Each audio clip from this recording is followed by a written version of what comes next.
ભુજ નગરપાલિકા દ્વારા વિવિધ વિકાસ કામોનું ખાતમુહૂર્ત ભુજના ઓપન એર થિયેટર ખાતે યોજાયેલ કાર્યક્રમ દરમિયાન કરવામાં આવ્યું હતું। કાર્યક્રમ દરમિયાન ભુજના ધારાસભ્ય શ્રીમતી નીમાબેન આચાર્યના હસ્તે 70 લાખના ખર્ચે બનનાર સીસી રોડનું ખાતમુહૂર્ત અને લોકાર્પણ કરવામાં આવ્યું હતું। કચ્છ સાંસદ શ્રી વિનોદભાઈ ચાવડાના હસ્તે શહેરના અલગ અલગ સ્થળોએ 1.5 કરોડના ડામરના રોડના કરવામાં આવ્યું હતું। ભાડાના ચેરમેન કિરીટભાઈ સોમપુરાના હસ્તે 15 લાખના ખર્ચે નિર્માણ પામનાર પિકઅપ બસ સ્ટેન્ડનું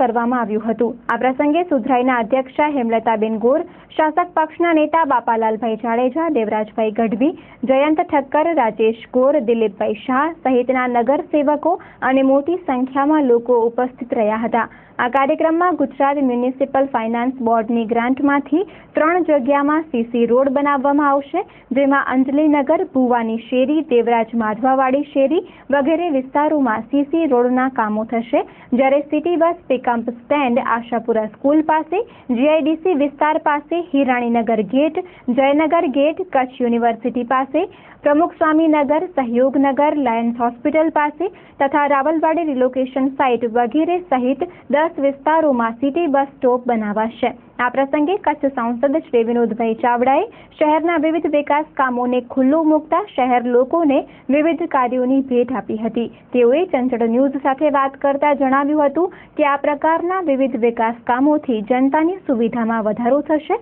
તથા નગરપાલિકા દ્વારા કરવામાં આવતા વિકાસ કામો જનતાને ઉપયોગી બની રહે તે માટે શુભેચ્છા પણ પાઠવી હતી। આજે ભુજ નગરપાલિકા દ્વારા વિવિધ સીસી રોડ, ડામરના રોડ અને ખાસ કરીને પિકઅપ બસ સ્ટેશન માટે આજે 2 કરોડ અને 35 લાખથી વધુ કામોના આજે ખાતમુહૂર્ત કરવામાં આવ્યા। હું માનું છું કે ભૂકંપ પછીનું ભુજ અને ભૂકંપ પહેલાંનું ભુજ જે રીતે ભૌગોલિક રીતે ભુજની વસ્તી અને ભુજનું વિસ્તરણ થયું છે એને ધ્યાનમાં રાખીને જ્યારે લોકોની નગરજનોની જ્યારે લોકોની સુખાકારી માટે જ્યારે એમની રજૂઆતો આવતી હોય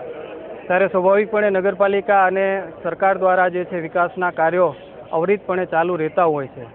અને જેનું ઉદાહરણ પણ આપણે અહીં આજે જોઈ રહ્યા છીએ કે દિવસે ને દિવસે ભુજ નગરપાલિકા દ્વારા જે છે લાખો રૂપિયાના કામોનું જે ખાતમુહૂર્ત કરવામાં આવે છે, લોકાર્પણ કરવામાં આવે છે અને હું માનું છું કે ભુજને હજી પણ આપણે લોકોની સુખાકારી માટે પાણીની વાત હોય, એ વીજળીની વાત હોય કે ગટર માટે પણ લોકોને નગરો સુધી લોકોને અસુવિધાનો સામનો ન કરવો પડે, નાની મોટી અનેક એ સ્વચ્છતાનું કાર્ય હોય, આરોગ્યનું કાર્ય હોય, શૈક્ષણિક કાર્ય હોય, એના માટે સતત સરકાર દ્વારા જે છે ચિંતા કરવામાં આવતી હોય છે। ત્યારે આજે મારી ગ્રાન્ટમાંથી પણ દરેક આ ભુજના નગરો અને દરેક વિસ્તારને લઈને મેં પણ 1 કરોડ અને 6 લાખ રૂપિયાની ગ્રાન્ટની ફાળવણી આ છેલ્લા 1.5 વર્ષની અંદર ભુજના નગરના વિકાસ માટે કરી છે। આવનાર દિવસોની અંદર પણ નગરપાલિકાના માધ્યમથી છે કે ભુજનો ખૂબ વિકાસ થાય એવી અત્રેથી હું લાગણી વ્યક્ત કરું છું। ભૂતકાળમાં પણ આ પ્રકારના લાખો અને કરોડો રૂપિયાના કામોનું ભૂમિપૂજન, ખાતમુહૂર્ત હોય કે લોકાર્પણ થયું છે